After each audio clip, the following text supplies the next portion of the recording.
بسم الله الرحمن الرحيم. الحمد لله رب العالمين،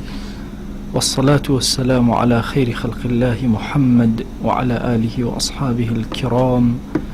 وتابعيهم بإحسان إلى يوم الدين. ربنا أرنا الحق حقا وارزقنا اتباعه، وأرنا الباطل باطلا وارزقنا اجتنابه. ربنا آتنا في الدنيا حسنة وفي الآخرة حسنة وقنا عذاب النار. برزان وخشيسانم لكتاب نيابي مختصر منهاج القاصدين، باسي دردي كشندي مال وحب مال من كرت دواتريش هاتي نسر باسي ذمي جاه الرياء كردن، وشون إنسان علاجي خرابي جاه كات شكو براسي إنسان حزق كان ناوي درشي ناوي قوربي خلق همو بيناسي الدنيا باشي بلين. أما طبعك لإنسانا اشتكي باشا لحقيقته تواجدي هي بلام زيادة الروي كردن تيا وايلي إنسان إثر خوانا بينه خلق بينه لبري أوي خواب بينه جل جلاله تنها شاوكاني سيري أملا ولو خلقك هيج ترنابين. بويا إمامي غزالي باسي خطري جاهي كرت درسي بيشو باس من كرت أم درسا باسي علاجي جاها كين بزاين شون أو خوشويستي ناو دركرن أو بس دلي إنسان السيطرة كرت شون لدلي خويا رزقاريك أفرمي أعلم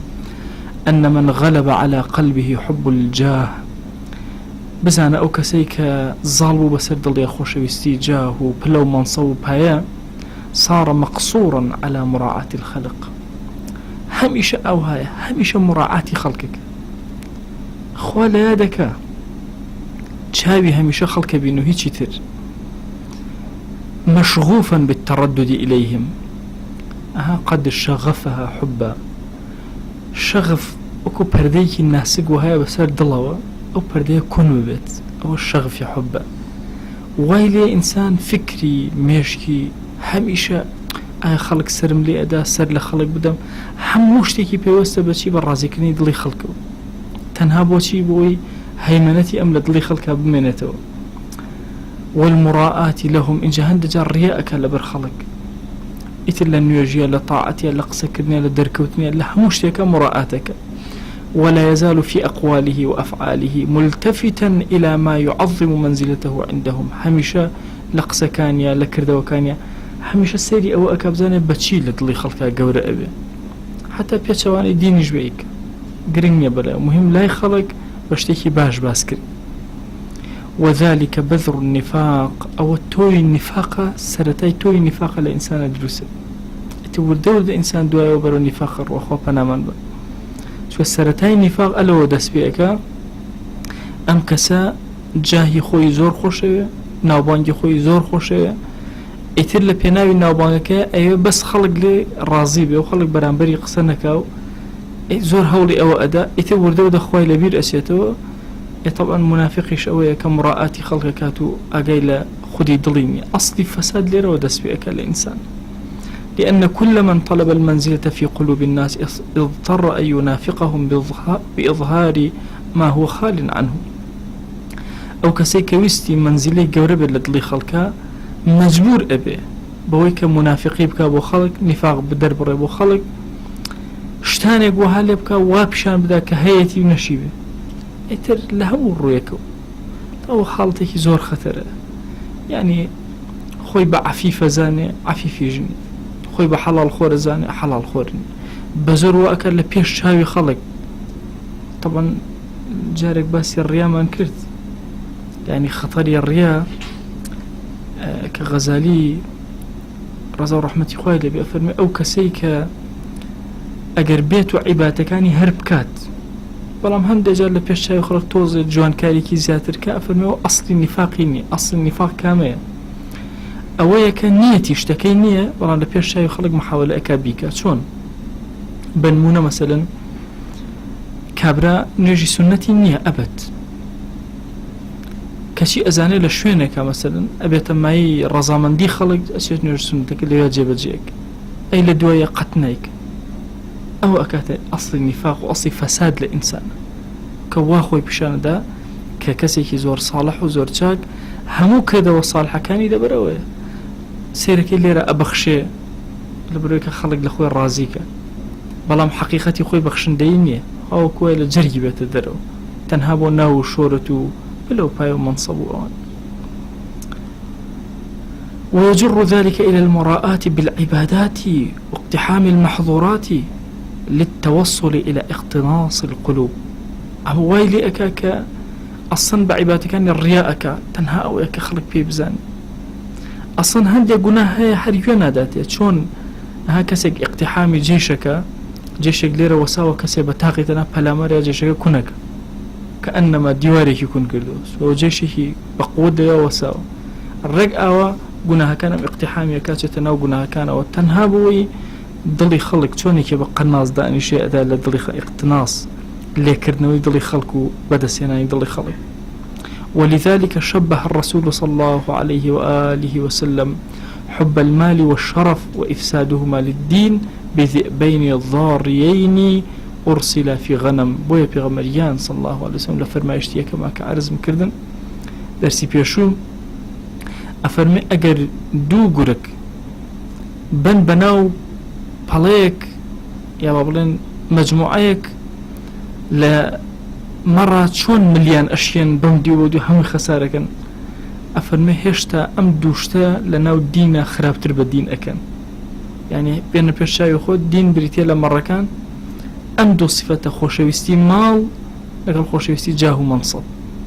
أهو أكا شون أو مرانا بدز قرقة وملي هميان أشياء بالضبط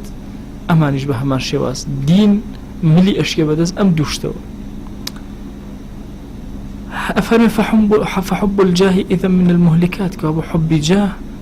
هي مهلكة أو فوتيني مش باسي مهلكاتك بشي سهمي أحياء أي علاجك شيء أفرمي فيجب علاجه واجب لسبب علاجك وعلاجه مركب من علم وعمل علاجك مركب أبي علم تهبي أبي كردوشك هدو كان علم بشي هبي أفرمي أما الأول فهو أن يعلم أن السبب الذي لأجله أحب الجاه هو كمال القدرة على أشخاص الناس وقلوبه أبي أوبزانه هو كاري شيك إنسان جاهي خوشه منصبي خوشه حزك لنا وخلق صيتنا وبانجي هبي تنها أويك دا صلاتي بس مروفكانا هبي دا صلاتي بس تلي مروفكانا هبي أي باش أجر أما يبهمو دزجير بو تشيلي يعني يكون آخره الموت تو أمره ناويشنا منه فينبغي أن يتفكر في نفسه في الأخطار والآفات اللاحقة لأصحاب الجاه في الدنيا بيركاتو أوانيك أصحابي جاهبون بريكو روشت مردم كان خطر يعني توجبو كان بيان هالخليسكا من تطرق الحسد إليهم جاري هندي كان حسد كشتني هندي كان هرويسيان عزيتيان بدن فتراهم خائفين على الدوام من زوال جاههم بويا أن بينيك زور هم إيش الترساون لو جاها كان بالروح همش تيكان كل اللي بينايو جاها كان نرو أصلا زور هولي عندها كمنزلية ولا دلي خلقها كم نبيتو كشيهر كم بوتو يعني وتصوره كان شن مليك هاتو هوليا ودلي خلقي لي الرازي والران قري زور قلو ملكان دو ايكو تنبر بي الله يخلق شي مراعاتي شان كردو هيش فايدين وما يجوج دوباره بيتو بردوام تاه روجي قيامة او هاي اوي كزور او بس خلق ما بس بيه كاتي زاني خلق يشيل الزرو والقلوب أشد تغيرا من القدر في غليانها أفرمي دلكان زور زيادة لما نجلك أكله شون فوران أكا أو كي أرجنة باشا يا شيرتي أو شيرك أرجن أفرمي دلو زور لو بسريع تري قران كاري بسريع أو كسيكوا خريكي شتيكي كاتية دلي خلق بكاتي رازيئك أيوة مثلا حرشون به سبحان الله إلا جاهي الرجل توشي مشكلة أوصيتنا وبانشتين نامن أكيد فلا يفي مرجو الدنيا بمخوفها ناتواني أوشتيك للدنيا جاقي خويتي وري قريتو إسراحتي لبناك أو أنا أترسل ويك لدسي درشي هرشي جي لناك هلا الرئو شكتورا دائما لبيلي وابي باشخصة منك كاتي زاني كوتوه هەر ئیسراحەتیش ناکە باش شخصێکی زۆر گەورە بێ چونکە دائما لە مراعاتەی هیچ ئیسفادە ناکەیلەوە. فضلا عما يفوت في الآخرة الباسي آخرة ما كتشي جيرو ديك أما للروي علم وأبي إنسان أم علميه بك براسي جاهكت أروى بزانا دو إسراحة ناك أجر هرش بإسراحة لبنانك حميشة خمتة أي قصية نكم شتيق نكم دوستكم عندهم برلمان بو نازم تشيوتو دنيا اللي نابويك يا فقيرة وبحسابه بعندهم برلمان وهالله بڕواکە ئیسراحەت و ژیانی لێ بڕاو نازانم قسەیەکی کرد نازانم بەخوا ئێستا چی وتبوو یعنی هەموو شتێکی لە تێکەڵ بوو بەسەریەکە فەقیر ئێ باشەوە چی ئیسفادەیە لەو ئەندام پەرلەمانیەکە قسەی کەلیمەی هاتووە بەسەر زمانی غەڵەتێ خۆ ئەمە هەموو ئینسانێ غەڵەتەکە بەڵام دۆستێکەمە بۆی بەخوا لەم زمانی کامێرەیە شۆڕش ناکرێنە هەیوە درۆیەکە سەد جار لێنەوە هەی جارە شۆڕش ئاسار بووە ئێستا ناکرێت لەبەرەوە سێرەکە ئیسراحەت ناکە مراعاتی دڵی خەڵکەکە بەردەوام سبحان الله ئەوەشی لەدەست ئەدا ئەی باشە لە ڕووی عەمەلەوە ئێمە چی بکەین بۆ ئەوەی ئەم حوبی جە هەزاڵ نەبێ بەسەرمانە ئەفەرمێ ئەوەیە کە لە ڕووی عەمەلەوە ئینسان کەی جاهی زۆر خۆشویست هەوڵ بدە بیشکێنێ لە پێشچاوی خەڵک ڕۆژی ئیمامی عومەر ڕەزا ڕەحمەتی خوای لێ بێ هەندێک قسەسمان خۆی دوای بۆ ئیجارەتەوە ئەفەرمێ هاتە سەر مینبەر و هاواریان کرد خەڵکی نەکۆبنەوە ئیمامی عومەر قسەکە خەلیفەی موسڵمانن عالەم هەمووی کۆبووە وتی ئەوە خەڵکی نەزان من کێم وەڵای من ئەو پیاوەم پیرەژن ئەوەنە فەقیر بووم پیرەژنێک هەبوو کەشک خۆزان کەشک چیە دۆی وشک ئەوەکە وەڵا ئەچم شوانیم بۆ کرد بە کەشک فەقیر و دامەوە بوو ئەڵێ هاتە خوارە وتیان قوربان باشە خۆ تۆ حیچی نەوت هەر خۆتشکان وتی نە نەفسمە یۆ ئەهات تۆ ئەمیر المؤمنینی هات چەند مهمی وتم بە عەمەلێک بە کردەوەیەک بیخەمەوە شوێنی خۆ پیاوێک هات بۆلای پێغەمبەری خوا صلی الله عليه وسلم ئەفەرمێ ئەوە هەموو گیانی ئەلەرزی لە حەیبەتە کە پێغەمبەری خوا بینی و بیستە بووی فەرمووی هەونەن عەلەیک لەسەر خۆ بە کورە من ئەو پیاوەم کە ئاکل و کەما یەئکل العەبد عەبدەکان چۆن نانەخۆم جاوە نانەخۆم طبعا یەکێک لە دانیشتنەکانی پێغەمبەری خوا صلی الله عليه وسلم هەردوو قاچی لە کاتی خواردنە هەردوو قاچی بەرز کردوتەوە هەردوو قاچ ناوە سینگیەوە بەشەڕانەکانی هەر ئەوە بەسەریع شتێکی خواردنی بە تەواوی دانەنیشتووە ئەوە شێوازی دانیشتنی عەبد لە صحیح مسلمە واردە فهەونەن ئەم بۆ ئەترسی إنما آكل كما يأكل العبد وأشرب كما يشرب العبد شون عبدك فقير لقد سيدك شون نانخوم جرا ونانخوم هرا وأوخم آتي هديوك أوان لسر خوبه هواجبه بويا بشي عملك زور قرنج ها فرمجاري كان شعراوي كركي إجارته الله تشوين اللاديك باوكم وتاريه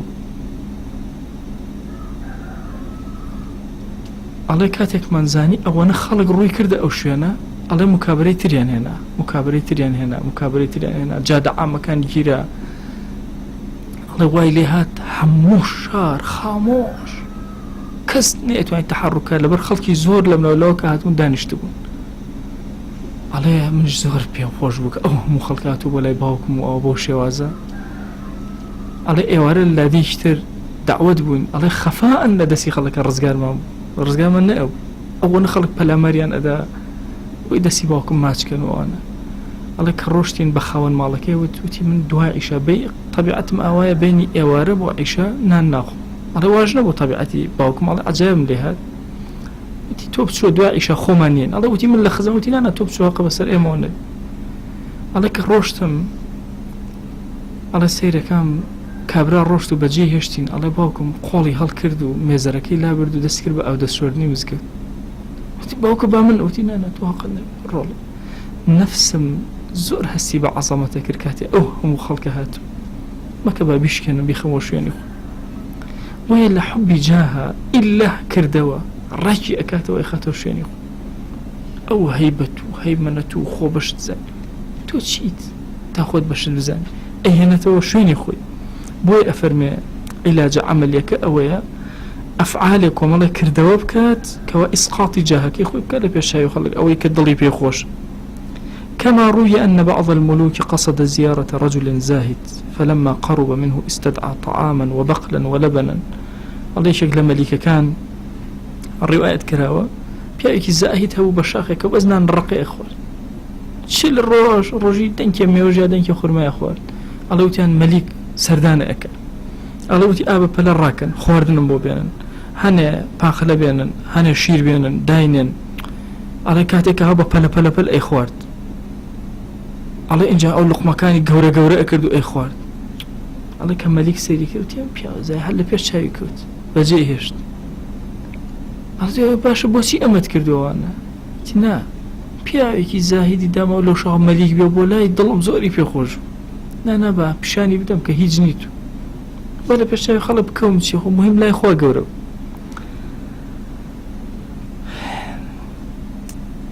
إبراهيم النخعي كاتب أوان كوتيان بابا قاضي على كبوب قاضي على شو جلك السوري لبركت لو كاتا جلي سور طبعا زور هرزان وعبيد وان لبريان على شو لنا وراسي بازار دانش خلق ما قاضيك تنها بوي أو نفسيك زوري بيخوش بقضاء والبيشكين بين تخواره. واعلم أن انقطاع الزاهد عن الناس يوجب جاها له عندهم. أخواتك إنسان زاهد كاتك قطع علاقة لك خلق أكاتو أنا جاهزيات الأبي أجد ترسالة باشا لو فتنة فليخالطهم على وجه السلامة. أزاني هندجر زهدك خلق زور أو تقديسيك خوي طبيعي كاتو وليمشي في الأسواق شبو بازار وليشتري حاجته ويحملها وأخويش كلب لي خوي بكره وليقطع طمعه من دنياهم وقد تم مراده. من تشي بدنيا خلق نبي ها بيغمبران عليهم الصلاة والسلام دائما وتانا شو نبي وبيغمبران نانا أخواته تيو بازار باشا يمشي في الأسواق بو چونك لبازارة دائما هاي ستوسير كن يوم مسؤولية بين بيت بازار شد بكره بي عيبة بي كمية حماية كسيني رشتكي وبكره بالضبط أو هاي برواك أو كسش كناو صيطوان درك زورك رويني بجيتنا بازار ما تمنى بازار اختلاطي خلق ناكم بو ولا بو يتجاهم كم نبيتو لا بعكسه بو بيتو أستي خود ولا اسمه بازار ولا قسكي شيء يعني طبيعي. برواك أنا هندي اشتهي إنسان أبي هميشة أها بقرته وسرخوي أقنا أفوتي أبنمونا مثلا تورا فتريكي زور وها خوب شان بها كسيكي زور زاهد وصالح وأوانو دي خلق سيطو ورزلي قرتنو ورده وايليت إتنتو ناتواني بشي تبازار ناتواني تيك الله يخلقي ناتواني زور إشهر بيا ناكري بلام تورا بس هذا أمانة بكتشي يعني كام كسزو خراب لبازار توبسو معاملة لقلاك يلا نبت السبب هدايتي بيغمبران عليه الصلاة والسلام يمشي في الأسواق شو تنا بازار إنجا هندي كارباي خوي إنسان جيبك هندي شيء طبيعي يعني لهندي قصصي أواك الشيخ عمر ضياء الدين لبياران طبعا الشيخ عمر يكي كالبيا زور صالحك يعني استجأ سواري الشيخ عمر وبوني الشيخ عمر لزور شو نكري والرجل لقل موصى زانا وهندي لو بريانا روشتينا شو نايشي ولا عنبنا وكان لبيتش بيا يلا كسوين مزقوتا كانوا سرابوا أما سدسي الشيخ عمر وفرماني أو كراوته خانقين شوين مزقوتا هي زور زخم بيني سركم سرابوا أما لسر دسي الشيخ عمر كراوته استج بوني جواني يعني زهد وخواناسي الشيخ عمر هي في زور صالة ومشهور الشيخ عمر كسي سوين بسري أخوة تام أخيرا نجل بيها بردك هرمابو سرداءني قسما بالله سر برزاك وقاس بخيت سرسرم شلون سوين بسري من أخوة أيش هاوارك يا شيخ شلون شتي هذا مستحيل كابراي قاسقات سرسري إن جوازي لين على إلا بقاس بخيت سرسرم بو جاي كثير نبي بالله بسري الشيخ في أي زور زاهد أو وارعي زور قور خواناسي زور عظيم بو طبعا لا من الله كان وشكاني شاع عثماني والله انتهي الله لە هەمویان باریستر بەتایبەتی لە ڕووی خزمەتەکانەوە شێخ عومەر کە بەڕاستی شێخ عومەر ینی شتی زۆر سەیسێری خانەقای بیارە مەسە ئێستا چەند ساڵ و ئامە فەقێ پەروەردە ئەکەوە کە هەمووی لەسەر دەستی ئەو پیاوە کرایەوە کە تەشریفی بۆ حەجە بەرخەوی بینی ڕێکاتەوە لە بیارە و خانەقای دروست کرد و دەستیکە بە فەقێ ڕاگرت چکە ئەمری پێ کرا و فەقێ ڕاگرت جا فەرمێ هەندێک جار پارچە زەویەکی خۆی هەبوو خۆی ئەچوو ئەی کێڵە خۆشی ئاوی ئەدا خۆشی شتی تیا ئەناشت خۆشی دروێنێ ئەکرد ئەڵێ گەنمەکە خۆی ئەیکوتا دوای خۆی ئەیبر بۆ ئاش ئێوە شێخ عومەر ئێوە تۆ تەسەوورکەن شێخ عەلاءالدینی کوڕی کاتێک کە تەشریف ئەبا بۆ بەغا مەلیک یەکسەرێتە قەراخی بەغا تەسەوورکەن کوڕەکەی دێوە شێخ عەلاءالدین شێخ عومەر خۆی مەسەلەن بەدەستی خۆی تۆزە گەنمە بە کۆڵتاوی بۆ ئاش باشە زۆر سادە و طەبیعی بۆیە مەسائلی حبی جاه بە عەمەل چارەسەر ئەکرێ بەڕاستی ئینسان کردەوە زۆر گرنگە بۆ هەر خەڵک هەر شتێکیان وتو ئەم خۆی زیاتر بگرێتەوە خۆی زیاتر بگرێت هەر لە پێشای خەڵک ئەکەوی یانی جارێک دۆستێک بۆی باس کردم ئەو نەفەرێک هاتبوو ئەو هەندە مەشارێعی خەیری هەبوو ئەو لە ئێمەش ئەو منەظەمەیەکی خەیریمان هەبوو و چامان بۆ هێنا ئەیوتی من چای ئەم منەظەمە ناخۆم بۆچی چای منەظەمەکە ناخۆی وتی وەڵاوە حرامە چۆن تۆ زانیمە لە کوێوە چاکە یانی لە خۆتە وەڵێ حرامە ئەو یەکسەر لە پێش چاوم کەوت وتم ئەمە ئێوە زیاد لە حەدی خۆی ها خۆت ئەوە بکەیت لە پێش شای و خەڵک بۆی جوان بی ناشیری نەبی ئەکەوی طبيعي حالتي طبيعي إنسان وما إنساني أفرمي بشري حافي للا عطار دان يشتبوا وكانوا يراعون النواميس المتزهدين اليوم لا كابرايكي عطر فروج دان يشتبوا قصيلة قلا كردو أنا بوي خلقنا والله كاكي جا زاهدة ونابي عطر لخويبات ونابي تشيبكا طبيعي يعني أشو لقلا دانش أم بابة علمي وعملية لمسألة حب جاها زور قرنج يك بوخوا إنسان أجر حاجة بخلق نما إنجا خوا جاري باشي بود حتى تشاو لخلق بيحجني يعني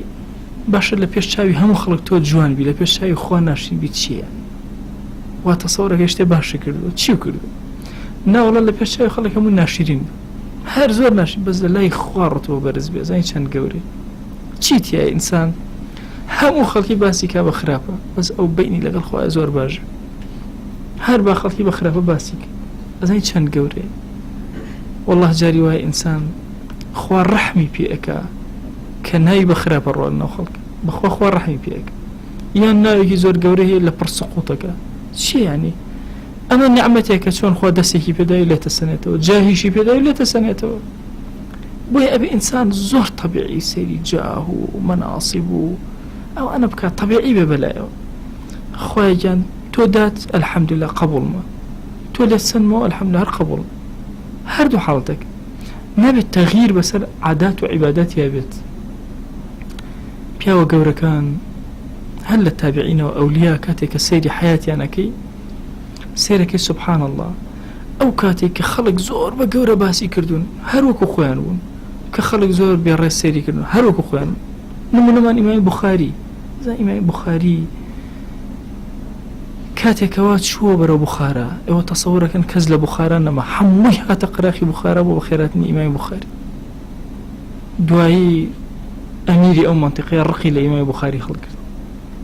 دي هالي ربو دري أكل أخيرا أولا دعاية لدور كردو أولا أزان لشوين كي زور بكسا إمام بخاري وفاتي كرد إمام بخاري تشي دير بالك شوين بكسا وفاتك أو ناو شورتي دواي خوي إنجا انتشاري كردو عالمي داير كردو أقنا لك كتا عمريا هيتش نو وزور طبيعي إنسان ناو صيد قوريا بچوكا حالتي أسايي سيري بك زوري تلوزانا قورانا سيركي مثلا زمني وهركز نيورا هر باسيانك هل بيشاي خلق سقوطي كردو والله جوينا داوتي أيوب عليه السلام مقر سقوطي نكر بيشاي خلق هل لا ديك الدريان نكر أي باشا تغييرك بس الضلية هاد برامر بخوا بوي مسائل حبي جاه حبی سڵتە و نفوز و سەیطرەکردن بەسەر خەڵکە بەلای ئینسانی ئیمانداری با بڵێن ڕاستەوە هیچ نییە، چکە بۆ ئەو خوا ئەبینێ خۆش خاوەنی دڵەکانە بڕیاری دە لەناو دڵەکانە جێگیریکە لای بە هەموو بێ حکمت نییە، زۆر تەبیعیە. یعنی تۆ بیرکەرەوە یونس عەلەیهی السەلام لە دڵی خەڵکی نینەوەیە هەمووی مەطرود بوو، هەر دەرکراو لە داخا ڕۆشت. یعنی ئەوەندەش غەم و خەفەت و ناڕەحەتی بەبێ ئیزنی خوا دەرچوو بۆ پێغەمبەران عەلەیهیمۇ الصەلاة وەسەلام بەبێ ئیزن نابێ ئەو بخوا عەقوبەیدا دوای هاتەوە بۆ ناو دڵی خەڵک بۆ ناو ڕۆحی خەڵک. بۆیە هەمووی ئەوە بەدەستی خوای گیانە. ئینسان دائما چاوی سێری ئەوە نەکە. ڕاستە ئینسانی موسڵمان لە مەواقعی توهەم خۆی ئەپارێزێ و طبعی هەموو ئینسانێکی وایە حەزەکە خەڵک پێ بڵێن باش، کەس نییە حەز یعنی حەزکە خەڵک پێ بڵێن خراپ، بەڵام نابێ ئەوە بێتە هەدەفی ژیان، ئەبێ ئەڵڵاه هەدەفی ژیان بێ بەس. ئەو ئیتر خوای گەورە خۆی ئەیدا ئەیباتەوە بێتە سەنێتەوە. بەخوا زۆرێک لە خەڵکی غەزالیە فەرمێ فەسڵێکی تایبەتە ئەفەرمێ کورە بزانە زۆرێک لە خەڵکی لە ترسی زەمی خەڵک فەوتان، ئەترسان خەڵک زەمیان کە ئەترسان فەوتان، حەزیانەکە خەڵک مەدحیان کە مەدحیان فەوتان، چونکە هەموو حرەکاتێک کە ئەیان کرد ئەوە سەرویان نەبینی بەس خەڵکیان نەبینی، بەس بزان خەڵک پیان ڕازیان نە، بەس ئەو بەلایەنەوە گرنگ. ئیتر تەنها حەزیانە کرد خەڵک مەدحیان کە ئەترسان زەمیان کە ئەوە بەشێکە لە مهلیکات والله پێویستی بۆیە عیلاجێکی زۆر باش بکرێت. جارە پێش هەموو شتێک سەیری ئەو صیفەتە بکە کە خەڵک مەدح ئەکەن تایە. ئەگەر تیاتە هەیە ئەوە ئەبێ ئاگاو لێ بێ. هەیانە مای ئەوەیە کە فەرەحە بێ پێی، هەرشیانە مای ئەوە نییە کە پێو خۆش بێ. ئەگەر مەسەلەن مەسایلی عیلم بێ ناوبانگە پێ دەرکرد ئەلحەمدوللا ئینسان پێ خۆش، مەسایلی وەرع بوو ئەلحەمدوللا خوا سوپاس بۆ تۆ و فعلا تیاتا بوو نەک نیفاق بێ. ناو بە وارع دەرچووە خراپترین کەسی، ناو بە عالم دەرچوو جاهیلترین کەسی، فعلا صفەتەکە تیا بوو ئەلحەمدوللا. ئەوە جێگەی ئەوەیە کە ئینسان فەرەحی بۆ دەرببڕێ، هەرشیانە جێی ئەوە نییە. ناوبانگ دەرەکەی بەوەی کە پارە و زۆرە، ناوبانگ دەرەکەی کە جا و مەنسەبە گەورەیە، هیچ نییەوە. لە یەکەمیانە کە مەسەلەی عیلم و ئەوەیە با بڵێن جێگەی ئەوەیە کە پێت خۆش بێ، بەخوا بێ لە خاتیمەکەی هێشتا بترسی، یعنی هێشتا بترسی بۆ فعلا تۆ عالمی، فعلا تۆ وارعی، ناویشی دەرکەوە بە وارع، ناو دەرکەوە بە عالم، ئێ باشە، بەس تۆ ئەبێ زۆر بترسی لەوەی کە عاقبەتەکە لە دەست بدەی ئاوا نەمێنیتەوە، زۆر بە وریای حەزەر تەعامڵکی.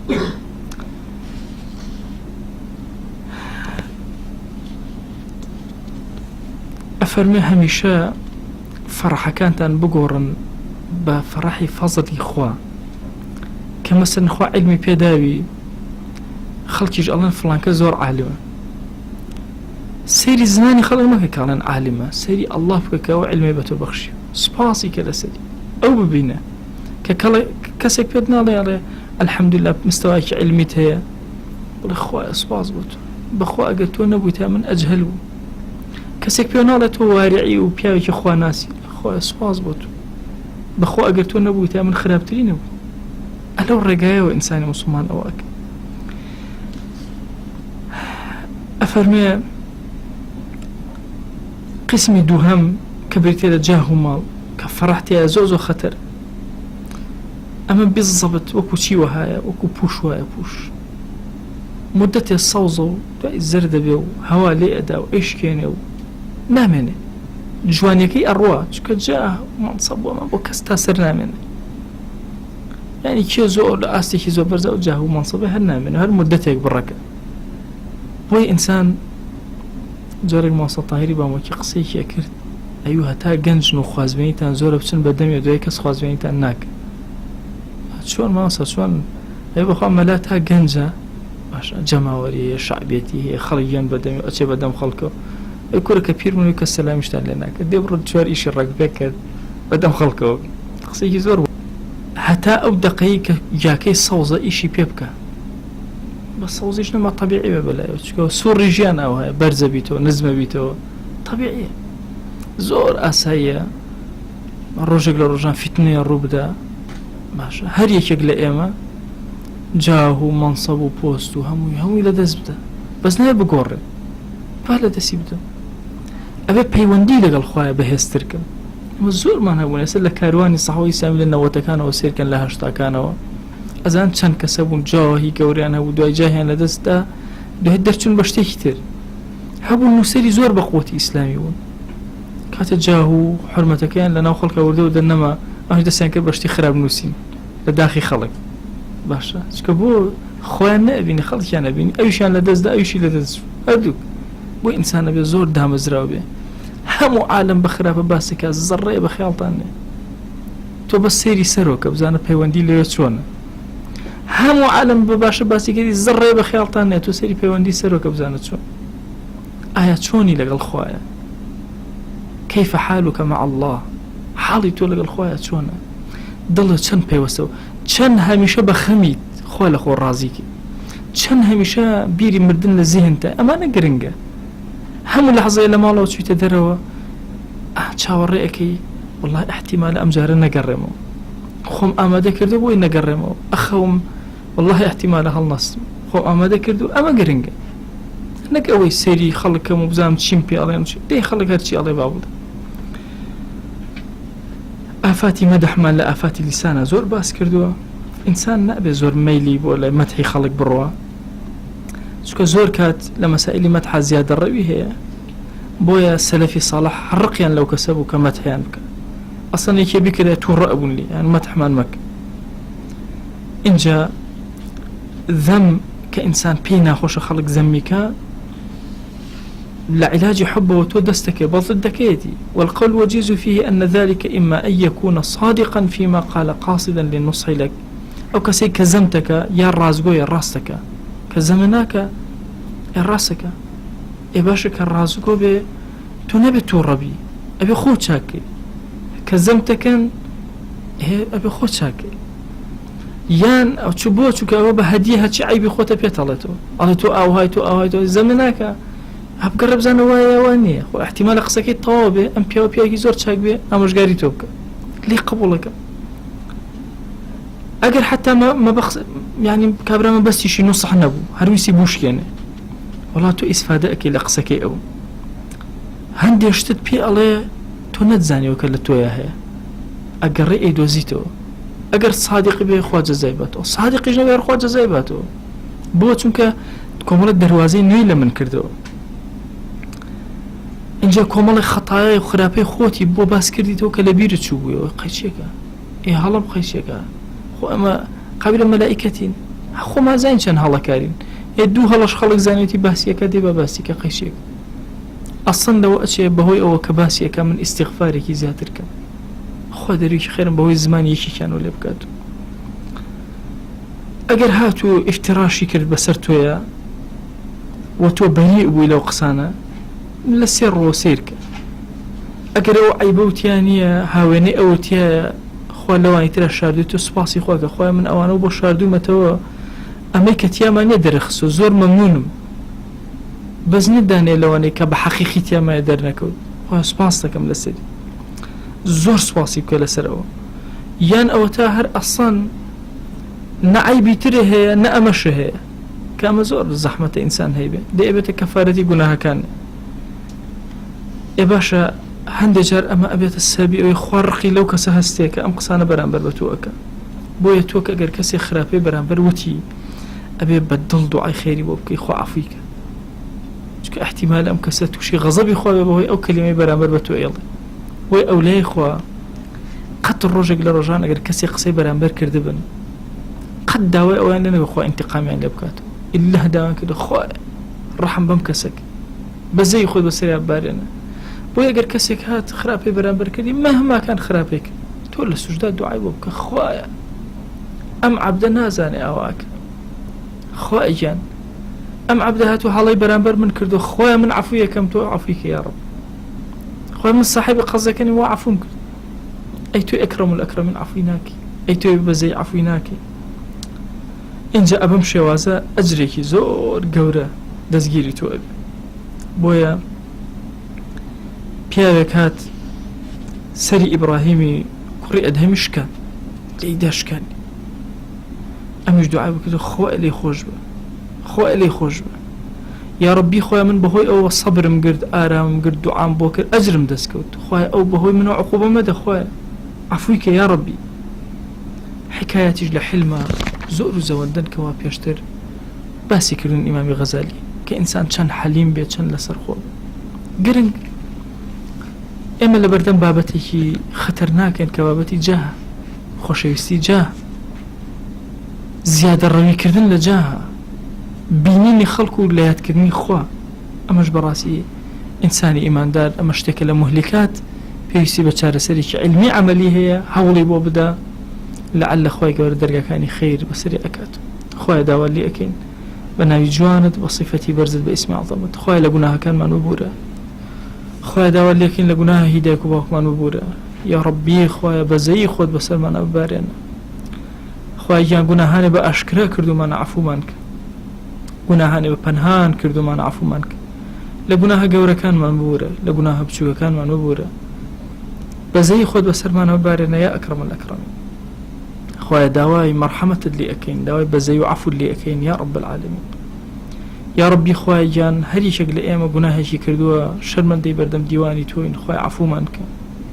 یا ڕەبی خوای لە گوناهی دەستمان ببوورە لە گوناهی زمانمان ببوورە لە گوناهی چاومان ببوورە لە گوناهی لوتمان ببوورە پەروەردگارە داوات لێ ئەکەین لە گوناهی دڵمان ببوورە لە گوناهی قاچەکانمان ببوورە لە گوناهی داوێن و عەورەتمان ببوورە یا ڕەب العالەمین هەر گوناهی خەتەرەی کردو بە دڵمانە خوای عەفومان کە یا ڕەبی خوای عەفومان کە یا ڕەبی خوای داوات لێ ئەکەین بە ناوی جوانت بە صیفەتی بەرزت بە ئیسمی عەظەمت پەنامان بدە لە حوبی جاه پەنامان بدە لە حوبی ماڵ یا ڕەبی خوای بمان کە عەبدێکی زۆر ساغ بۆ خۆت یا ئەکرەم الئەکرەمین نێوچەوانمان بگرە بۆ خەیر لە خراپە بمان پارێزە یا ڕەبی خوای گیان لە حەسوودی حەسوودان بمان پارێزە لە چاوی پیس بمان پارێزە لە دڵی پیس بمان پارێزە ئاراممان کەرەوە یا ڕەب العالەمین خوای ئاراممان کەرەوە یا ئەکرەم الئەکرەمین یا ڕەبی خوای سەرفرازی ئەم دنیا و دنیامان کە دامان مەزرێن لەسەر خەیر یا ڕەب العالەمین یا ڕەبی خوای داوا لێ ئەکەین بە ناوی جوانت بە صیفەتی بەرزت بە ئیسمی عەظەمت خوای ئەم دەرسە و تاوی دەرسەکانی ترمان لێ قبوڵ کە یا ڕەبی خوای گیان ئێمە لە خزمەت حیاتی ئەم پیاوە گەورانە ئەوەستین یا ڕەبی خوای لەگەڵ ئەوانە حەشرمان کە یا ڕەبی خوای بەشی دەرەوەی حیاتی ئێمە بەشی دەرەوەی دەموچاو و لاشەی ئێمە وەکو ئەصحابت لێ کردو یا ڕەب العالەمین خوای داوات لێ ئەکەین دڵ و دەروونمان وەکو دڵ و دەروونی ئەصحاب لێ بکە یا ڕەبی خوای داوات لێ ئەکەین بە گەورەی خۆت قەت سپاردە لای تۆ زایە نابێ خوای ئیمانمان سپاردەی تۆ ئەکەین ڕەوشتمان سپاردەی تۆ ئەکەین شەخسەت و کەسایەتیمان سپاردەی تۆ ئەکەین یا ڕەبی خوای گیان عاقبەتمان لەم دنیای سپاردەی تۆ ئەکەین ئەعمالە صالحەکانمان سپاردەی تۆ ئەکەین دوعاکانمان سپاردەی تۆ ئەکەین قورئان خوێندن و ذیکر و ئەورادمان سپاردەی تۆ ئەکەین یا ڕەبی خوای خۆمان و ماڵ و مناڵمان خزم و کەس و کارمان باوک و دایکمان برا و خوشکمان هەموو خۆشەویستانمان مامۆسا و قوتابیانمان هەمووی سپاردەی تۆ ئەکەین یا ئەکرەم الئەکرەمین یا ڕەبی خوای گیان داوات لێ ئەکەین دەرگاکانی خێر بەسەرمانە بکەرەوە یا ڕەب العالەمین خوای عاقبەتمان خێرکە یا ڕەبی خوای عاقبەتمان خێرکە یا ڕەبی خوای عاقبەتمان خێرکە لێمان خۆش بە یا ڕەب العالەمین لێمان خۆش بە یا ڕەب العالەمین خوای لێمان خۆش بە یا ئەکرەم الئەکرەمین یا ڕەبی خوای گیان سڵاوی ئەم مەجلیسە ئێمە بگەێنە پێغەمبەری خوا صلی الله علیه وسلم یەکێک ناومان لە خزمەتیا بێنە یا ئەکرەم الئەکرەمین خوای یەکێک ناومان لە خزمەتیا بێنە یا ڕەب العالەمین یا ڕەبی خوای گیان داوات لێ ئەکەینمان گێڕە لەو عەبدانەی کە پێغەمبەری خوا صلی الله علیه وسلم دەموچاوی گەش و جوان ئەبێ بەرامبەریان مەمان گێڕە لەو عەبدانەی پێغەمبەری خوا صلی الله علیه وسلم لیان تووڕە ئەبێ یا ڕەبی خوایە داوات لێ ئەکەین بەناوە جوانەکانت بە صیفەتە بەرزەکانت بە ئیسمی عەظەمت خوایە بەزەی بەسەر ئەم مەجلیسا ببارێنە ئەوەی کە ئەمانەوێ پێمان عەتاکە هەر گرفتی هەمانە بۆمان چارەسەرکە ئەومان بێ حاڵ و ماڵە ماڵداریکە ئەومان بێ مناڵە مناڵی پێ عەتاکە ئەومان بە مناڵە مناڵەکانی ساڵحکە ئەومان قەرزارە قەرزی سەرشانی سووکە ئەومان نەخۆشە شیفای بۆ بنێرە یا ڕەب العالەمین ئەومان گونەهبارە یا ڕەبی پەروەردگارە لێ ببوورە یا ڕەبی خوای گیان ئەومان نەخۆش و بیمارە شیفای عاجلی بۆ بنێرە یا ڕەب العالەمین خوایە بە بەزەی خۆت ئەم دوعانەمان لێ قبوڵ کە بە کەڕەمی خۆت لێمان قبوڵ کە بەخوای ئەمە خەجاڵەتی بەردەم دیوانی توێن ئەوەندە گوناهمان کردووە خوایە عەفومان کە و لێمان قبوڵ کە مەی دەرەوە بەسەرمانە خوایە لێمان وەرگرە يا ربي خويا لمن ورقرا، يا ربي خويا لمن ورقرا. آمين آمين، والحمد لله رب العالمين، وصلى الله على سيدنا محمد وعلى آله وصحبه وسلم تسليما كثيرا أبدا إلى يوم الدين. ويقول لقناه من الشيء أجبوري وخوالي من قبول